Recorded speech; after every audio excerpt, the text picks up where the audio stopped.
അല്ലെങ്കിൽ 80-90 വർഷം നീണ്ട വലിയ പൊതുപ്രവർത്തനത്തിന്റെ ചരിത്രം അദ്ദേഹത്തെ സംബന്ധിച്ചുണ്ട്. അവിടെ അടിസ്ഥാനപരമായ നീതിക്ക് വേണ്ടി നിന്നു. അദ്ദേഹം മണ്ണിന് വേണ്ടി, മനുഷ്യന് വേണ്ടി എല്ലാ തരത്തിലുള്ള ചൂഷണങ്ങൾക്കെതിരെയും നിലകൊണ്ടു. അചഞ്ചലം എന്നുള്ളതാണ് VS-നെ വ്യതിരക്തനാക്കുന്നത്. അപ്പോൾ അദ്ദേഹത്തെ ഇപ്പോൾ നമ്മൾ ഭരണാധികാരി എന്നുള്ള നിലയിലും നിരന്തരം അപ് ടു ഡേറ്റ് ആയിരിക്കുന്ന ഒരു രാഷ്ട്രീയ പ്രവർത്തകൻ എന്നുള്ള നിലയിൽ കൂടി കാണണമല്ലോ. അപ്പോൾ താങ്കൾ VS മുഖ്യമന്ത്രിയായപ്പോൾ IT ഉപദേഷ്ടാവായ ആളാണ്. നമുക്കറിയാം സ്വതന്ത്ര സോഫ്റ്റ്വെയർ മുതൽ ആ കാലഘട്ടത്തിൽ അത് അത്ര വലിയ പോപ്പുലർ ആണോ എന്നുള്ള കാര്യത്തിൽ എനിക്ക് സംശയമുണ്ട്. വളരെ അപ് ടു ഡേറ്റ് ആയിരുന്നു VS.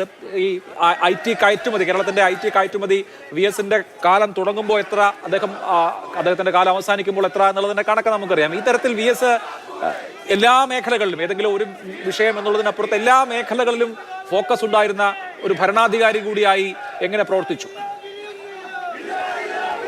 അഭിലാഷ്, ഞാനത് പറയുന്നതിന് മുമ്പ് ഇവിടെ നേരത്തെ നമ്മൾ സംസാരിച്ച വിഷയങ്ങളിൽ നമ്മൾ ശ്രദ്ധിക്കേണ്ട ഒരു കാര്യം, നമ്മളെല്ലാവരും പറഞ്ഞതിലുള്ളത് അദ്ദേഹത്തിന് ഒരു വളരെ സ്റ്റിങ് പവർ എന്ന് നമ്മൾ പറയുന്നത് പോലെ ഒരു ശക്തി പ്രതികരണങ്ങളിലുള്ള ഒരു നേതാവായി. പക്ഷെ അതേസമയം അദ്ദേഹം ഈ ഓൺ സ്റ്റേജ് പെർഫോമൻസ് നമ്മൾ ഓർത്തിരിക്കുന്ന ഒരുപാട് സന്ദർഭങ്ങളുണ്ടെങ്കിലും വ്യക്തിപരമായി അദ്ദേഹം ഈ പ്രശ്നത്തിൽ ഇടപെട്ട ആൾക്കാരെ എങ്ങനെയാണ് സംരക്ഷിക്കുന്നത് എന്നുള്ളതാണ് ശ്രീമതി സുജയ ആയാലും സുരേഷ് ആയാലും വേണുവേട്ടനായാലും ഒക്കെ ഇവിടെ ചൂണ്ടിക്കാണിച്ചതിലുള്ള ഒരു കാര്യം. അത് നമുക്ക് പലതും അറിഞ്ഞുകൂടാ എന്നുള്ളതാണ് വസ്തുത. ഒരുപാട് വിഷയങ്ങൾ, ഇപ്പം മുത്തങ്ങ സമരം കഴിഞ്ഞിട്ട് ജാനുവിനും ഗീതാനന്ദനും വളരെ മർദ്ദനമേറ്റ ഒരു ദിവസം, മലയാളിക്ക് ഉറങ്ങാൻ ബുദ്ധിമുട്ടുള്ളൊരു ദിവസം, ജാനുവിൻ്റെ മുഖമെല്ലാം ഇങ്ങനെ വിങ്ങി ഇരിക്കുന്ന ഒരു അവസ്ഥ.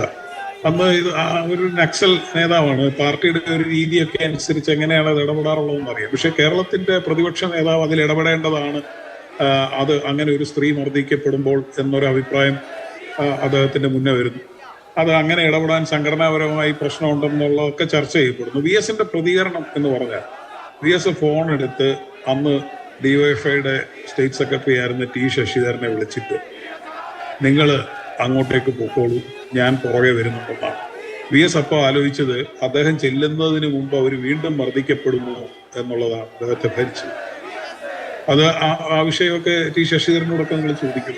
അന്നത്തെ അവസ്ഥ ശശി എന്നോട് പറഞ്ഞിട്ടുള്ളത്, അവിടെ ചെല്ലുമ്പോൾ ജാനു ചോദിക്കുന്നത്, ശശി നീ എന്താ കാണിച്ചത്, ഇനി നീ പാർട്ടിയിൽ ഉണ്ടാവുമോ എന്നാണ് ആദ്യം ചോദിച്ചതെന്ന്. അപ്പൊ അന്നത്തെ ഒരു പ്രതീതി നമ്മൾ നോക്കണം. ആ പോലീസ് സ്റ്റേഷന് ചുറ്റും ആൾ ആരവത്തോടു കൂടി നിൽക്കുകയും അകത്തു നിന്ന് കരച്ചിൽ കേൾക്കുകയും ചെയ്യുന്ന ഒരു അവസ്ഥ നമ്മുടെ കേരളത്തിലുണ്ടായിരുന്നു. നഴ്സുമാരുടെ സമരം, മാർബസാലിയോസ് അവിടെ കോതമംഗലത്ത്, അങ്ങോട്ടേക്ക് പോകുന്നതിന് മുമ്പേ ഉള്ള അതിശക്തമായ സമ്മർദ്ദമുണ്ട് VS ഇവിടുന്ന് വരാതിരിക്കാൻ. പക്ഷെ VS ഇവിടുന്ന് പോകാൻ തീരുമാനിക്കുന്നു. VS നെടുമ്പാശ്ശേരിയിൽ എത്തുമ്പോഴേ ആ സമരം അവിടെ ഏതാണ്ട് അവസാനിക്കുന്നു. 3 നഴ്സിംഗ് സ്റ്റുഡൻസ് റൂഫിന്റെ മേളിൽ ഇരിക്കുകയാണ്. ഇപ്പൊ ഞാൻ പറഞ്ഞത് ഇൻഡിവിജ്വലായി ഇടപെട്ട ഒരുപാട് കാര്യങ്ങൾ, കമ്പളയൂർമേ സമരത്തിന്റെ കാര്യം ഇവിടെ പറഞ്ഞുകൊണ്ട് ഞാൻ ആവർത്തിക്കുന്നില്ല. അഭിലാഷ് ചോദിച്ച വിഷയങ്ങളിൽ, അത് മുഖ്യമന്ത്രി സ്ഥാനത്തിരിക്കുമ്പോഴും സ്വതന്ത്ര സോഫ്റ്റ്വെയർ എന്ന് പറയുന്ന കാര്യങ്ങൾ, അദ്ദേഹത്തിനുണ്ടായിരുന്ന ഒരു പൊളിറ്റിക്കൽ ക്ലാരിറ്റി, അദ്ദേഹത്തിന്റെ രാഷ്ട്രീയം എന്ന് പറയുന്നത് ഭൂമിയും അതിൻ്റെ ഉൽപ്പന്നങ്ങളും ഫൈനൈറ്റ് ആണെന്നും അത് ഇൻഫൈനൈറ്റ് ആണെന്നുള്ള രീതിയിൽ പ്രോത്സാഹിപ്പിക്കുന്ന ഇന്നത്തെ വികസന നയം സ്വാഭാവിക വികസനമല്ല എന്നുള്ളതാണ് അദ്ദേഹം മുന്നോട്ട് വെച്ചിട്ടുള്ളത്. അതാണ് അദ്ദേഹത്തെ വികസന വിരോധി എന്ന് പലരെ കൊണ്ടും പറയുന്നത്. സ്വതന്ത്ര സോഫ്റ്റ്വെയറിന് വേണ്ടി നിലകൊള്ളുന്നവർ പറയുന്നത്, റിച്ചർഡ് സ്റ്റോൾമാൻ ഒക്കെ പറയുന്നത്, അറിവും അതിൻ്റെ ഉൽപ്പന്നങ്ങളും ഇൻഫൈനൈറ്റാണ്, അത് ഫൈനൈറ്റ് ആണെന്നുള്ള രീതിയിൽ ചിറകെട്ടി പേറ്റന്റ്, കോപ്പിറൈറ്റ് ഇതൊക്കെ കൊണ്ട് തടയുന്നത് അസ്വാഭാവികമാണ്, സ്വാഭാവിക വികസനമല്ല എന്നുള്ളത്.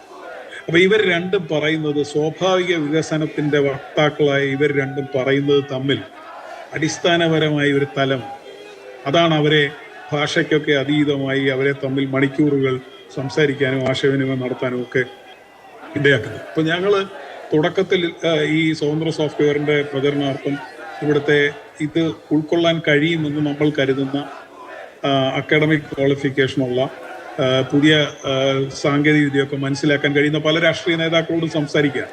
അവർ നമ്മളോട് പറയുന്നത് പ്രാഗ്മാറ്റിക് ആയിട്ടുള്ള ഒരു സമീപനം നമുക്ക് എടുക്കാൻ കഴിയും, ഇങ്ങനൊരു പൊസിഷൻ എടുക്കാൻ കഴിയില്ല.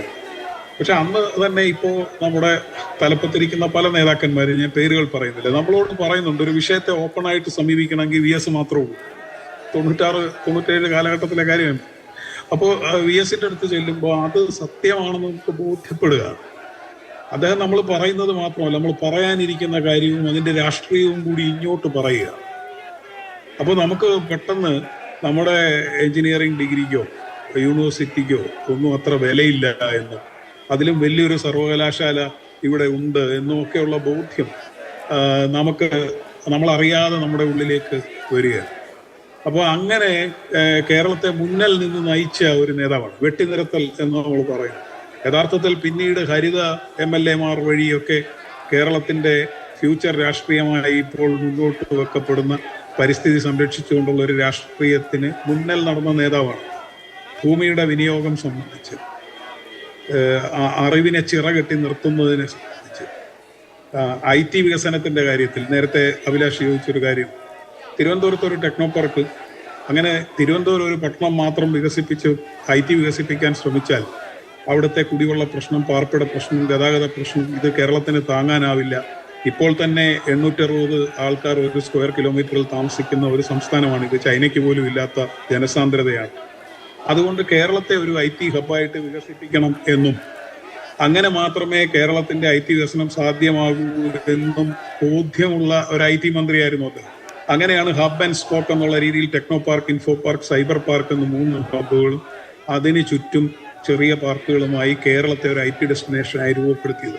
നമ്മൾ മനസ്സിലാക്കേണ്ടത് 2007-2008 കാലയളവിൽ ആഗോള റിസഷന്റെ ഘട്ടത്തിൽ എല്ലായിടത്തും ഇടിവുണ്ടായപ്പോഴാണ് കേരളത്തിൽ 350 കോടിയിൽ നിന്ന് 10,000 കോടിയിലേക്കുള്ള കുതിച്ചുചാട്ടം ഉണ്ടായത്. ഇന്നും അദ്ദേഹം തറക്കല്ലിട്ടിരിക്കുന്ന പാർക്കുകളിൽ നിന്നാണ് ഈ IT വികസനം മുഴുവൻ നടന്നുകൊണ്ടിരിക്കുന്നത്. അദ്ദേഹത്തിന് നേരത്തെ പറഞ്ഞതുപോലെ ഞാനാണ് വികസനത്തിന്റെ വക്താവ് എന്ന് ദിവസം തോറും പറയലല്ലായിരുന്നു അദ്ദേഹത്തിന്റെ രാഷ്ട്രീയം. അദ്ദേഹത്തിന് സമരം ചെയ്യാൻ മറ്റു പല മേഖലകളും ഉണ്ടായിരുന്നതുകൊണ്ട് അദ്ദേഹം കൊട്ടിഘോഷിക്കുകയോ PR ഏജൻസിയോ ഏൽപ്പിച്ചില്ല എന്ന് മാത്രമേ ഉള്ളൂ. നമ്മൾ കണക്കെടുക്കേണ്ട വിഷയമാണ്. അപ്പോൾ ഈ പറയുന്ന ഒരു സ്ഥലത്തും കുടിയിറക്കുണ്ടായില്ല. സർക്കാരിന്റെ കൈവശം ഉണ്ടായിരുന്ന ഭൂമിയിലാണ് ഇത് ചെയ്തത്. പക്ഷെ മറിച്ച് കാതലായ ഭൂമി, നെൽവയല്, അവിടെ ഒക്കെ ചൂണ്ടിക്കാണിച്ച്, കായൽ തീരം ഒക്കെ ചൂണ്ടിക്കാണിച്ച് IT-യുടെ പേരിൽ വസ്തു തട്ടിയെടുക്കാൻ വന്നവരെ അദ്ദേഹം ചെറുക്കുകയും ചെയ്തു. അപ്പൊ ജെനുവിൻ IT കമ്പനികൾക്ക് സ്ഥലം പ്രൊവൈഡ് ചെയ്തു. IT-യുടെ പേരിൽ സ്ഥലം തട്ടിയെടുക്കാൻ വന്നവരെ ചെറുക്കുകയും ചെയ്തു. ഇത് രണ്ടും ചെയ്തത് മറ്റ് പല പ്രതിബന്ധങ്ങൾ ഉണ്ടായിരുന്ന ഘട്ടത്തിലാണ് എന്നുള്ളത് നമ്മൾ മറന്നു പോകാനും പാടില്ല. അതുകൊണ്ട് യഥാർത്ഥത്തിൽ അദ്ദേഹത്തിന്റെ പ്രവർത്തികൾ കൂടുതൽ വിലയിരുത്തപ്പെടും എന്നാണ് ഞാൻ വിചാരിക്കുന്നത്.